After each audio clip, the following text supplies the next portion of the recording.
Hi all, അസ്സലാമു അലൈക്കും. Welcome back to Silna's kitchen. ഇന്നത്തെ റെസിപ്പി നല്ലൊരു വെറൈറ്റി ടേസ്റ്റി ആയിട്ടുള്ള ഒരു അടിപൊളി ഈവനിങ് സ്നാക്സിൻ്റെ റെസിപ്പിയാണ്. എത്ര കഴിച്ചാലും മടുക്കില്ല. ഒരു തവണ ഉണ്ടാക്കി കഴിച്ചാൽ പിന്നെ വീണ്ടും വീണ്ടും ഉണ്ടാക്കി കഴിക്കാൻ വേണ്ടി തോന്നും. അത്രയും ടേസ്റ്റി ആയിട്ടുള്ള ഒരു അടിപൊളി പലഹാരമാണ്. അപ്പോൾ ഇതെങ്ങനെയാണ് തയ്യാറാക്കുന്നതെന്ന് നോക്കാം. റെസിപ്പിയിലോട്ട് കിടക്കുന്നതിന് മുമ്പായി സിൽനാസ് കിച്ചൺ ചാനൽ ആദ്യമായിട്ട് കാണുന്നവരാണെങ്കിൽ പ്ലീസ് ഒന്ന് സബ്സ്ക്രൈബ് ചെയ്തേക്കണേ. ഒപ്പം തന്നെ ഈ വീഡിയോസ് നിങ്ങൾക്ക് ഇഷ്ടപ്പെടുകയാണെങ്കിൽ ഒരു ലൈക്ക് ചെയ്ത് ഷെയർ ചെയ്ത് സപ്പോർട്ട് ചെയ്യാനും മറക്കരുത്. ഇനി നമുക്ക് ഇതെങ്ങനെയാണ് തയ്യാറാക്കുന്നതെന്ന് നോക്കാം.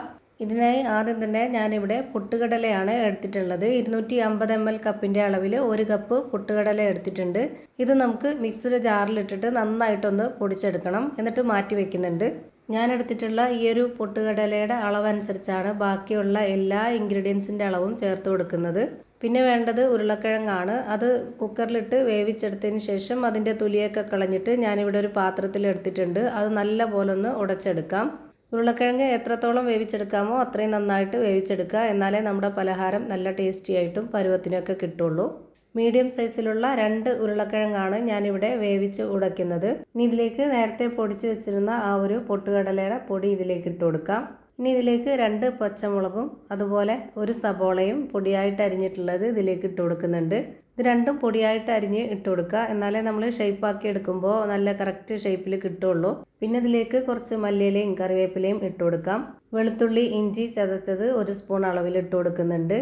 ഇനി 1 സ്പൂൺ മുളക് പൊടി ഇട്ട് കൊടുക്കുന്നുണ്ട്. ഇതുപോലെ നിറയെ എടുത്തിട്ടുണ്ട്. ചെറിയ സ്പൂൺ അളവാണ്. എരിവൊക്കെ ഓരോരുത്തരുടെ ഇഷ്ടത്തിനനുസരിച്ച് കൂട്ടിയും കുറച്ചൊക്കെ ചേർത്ത് കൊടുക്കാവുന്നതാണ്. അടുത്തതായി ഇതിലേക്ക് 1 നുള്ളു ഗരം മസാലപ്പൊടി, മഞ്ഞൾപ്പൊടി, പെരിഞ്ജീരകപ്പൊടി, ആവശ്യത്തിനുള്ള ഉപ്പ്.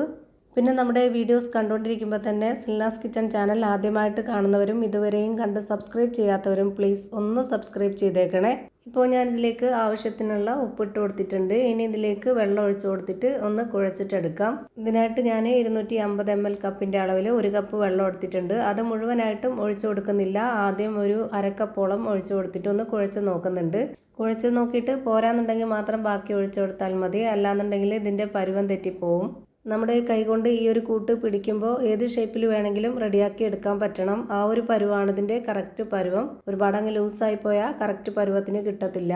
അപ്പോൾ ഞാനിതാ നന്നായിട്ട് കുഴച്ചെടുത്തിട്ടുണ്ട്. ഇനി നമുക്ക് ഇതുപോലെ മാവ് കുറച്ചെടുത്തിട്ട് ഈ ഒരു ഷേപ്പിൽ റെഡിയാക്കി എടുക്കാം. ഞാനിപ്പോൾ ഇതുപോലെയാണ് ചെയ്തിട്ടെടുക്കുന്നത്. നിങ്ങൾക്ക് ഇഷ്ടമുള്ള ഏത് ഷേപ്പിൽ വേണമെങ്കിലും റെഡിയാക്കി എടുക്കാം.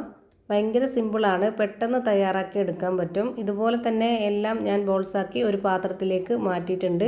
ഇനി ഇതെല്ലാം ഒന്ന് ഫ്രൈ ചെയ്തെടുക്കാം. അതിനായിട്ട് സ്റ്റവിലേക്ക് ഒരു പാൻ വെച്ച് കൊടുത്ത് ഫ്ലെയിം ഓൺ ആക്കി കൊടുത്തിട്ടുണ്ട്. അതിലേക്ക് ഓയിൽ ഒഴിച്ചു കൊടുത്തതിന് ശേഷം ഓയിൽ നന്നായിട്ടൊന്ന് ചൂടായിട്ട് വരുമ്പോൾ ഇതുപോലെ ഓരോന്നോരോന്നായിട്ട് ഇട്ട് കൊടുക്കാം. എന്നിട്ടൊരു മീഡിയം ടു ലോ ഫ്ലെയിമിൻ്റെ ഇടയ്ക്കുള്ള ഫ്ലെയിമിൽ വെച്ച് കൊടുക്കുക. ഒരുപാട് ഫ്ലെയിം കൂടിപ്പോവുകയും ചെയ്യരുത്, നല്ല പോലെ ലോ ഫ്ലെയിമിലാവുകയും ചെയ്യരുത്.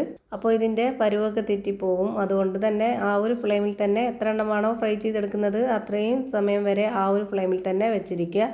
ഞാനിപ്പോൾ ഇവിടെ തിരിച്ചു മറിച്ചൊക്കെ ഇട്ട് കൊടുത്തിട്ട് എല്ലാ ഭാഗവും ഒരുപോലെ വേവിച്ചെടുത്തിട്ടുണ്ട്. ഇനി നമുക്കിത് എണ്ണയിൽ നിന്ന് കോരി മാറ്റാം.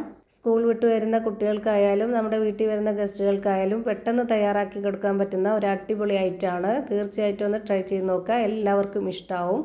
ഇനി ഇതിൻ്റെ അകം എങ്ങനെയാണ് ഇരിക്കുന്നതെന്ന് അറിയാനായിട്ട് ഞാൻ ഇതിൻ്റെ അകം ഒന്ന് പൊട്ടിച്ച് കാണിച്ചു തരാം. അപ്പോൾ ഇത്രയേ ഉള്ളൂ ഇന്നത്തെ വീഡിയോ. വീഡിയോ ഇഷ്ടമായാൽ ലൈക്ക് ചെയ്യാനും കമൻറ്റ് ചെയ്യാനും ഷെയർ ചെയ്യാനും മറക്കരുത്. അതുപോലെ തന്നെ ഞാനിടുന്ന പുതിയ പുതിയ വീഡിയോസ് നോട്ടിഫിക്കേഷനായിട്ട് കിട്ടുന്നതിന് വേണ്ടി സബ്സ്ക്രൈബ് ചെയ്ത് ബെല്ലൈക്കൺ അമർത്തി അതിൽ ഓൾ എന്ന ഓപ്ഷൻ എനേബിൾ ചെയ്ത് കൊടുക്കാനും മറക്കരുത്. പുതിയൊരു വീഡിയോയുമായി വീണ്ടും വരും. Thank you for watching.